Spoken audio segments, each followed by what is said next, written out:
पौराणिक कथा के अनुसार देवी पार्वती ने भगवान शिव को पति रूप में प्राप्त करने के लिए कठोर तपस्या की थी।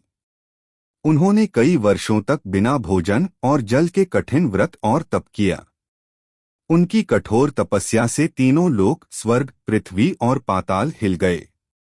देवता भी उनकी तपस्या देखकर आश्चर्यचकित हो गए। तब भगवान ब्रह्मा ने प्रकट होकर माता को आशीर्वाद दिया कि उनकी तपस्या अवश्य सफल होगी। अंततः उनकी भक्ति और तप से प्रसन्न होकर भगवान शिव ने उन्हें पत्नी रूप में स्वीकार किया।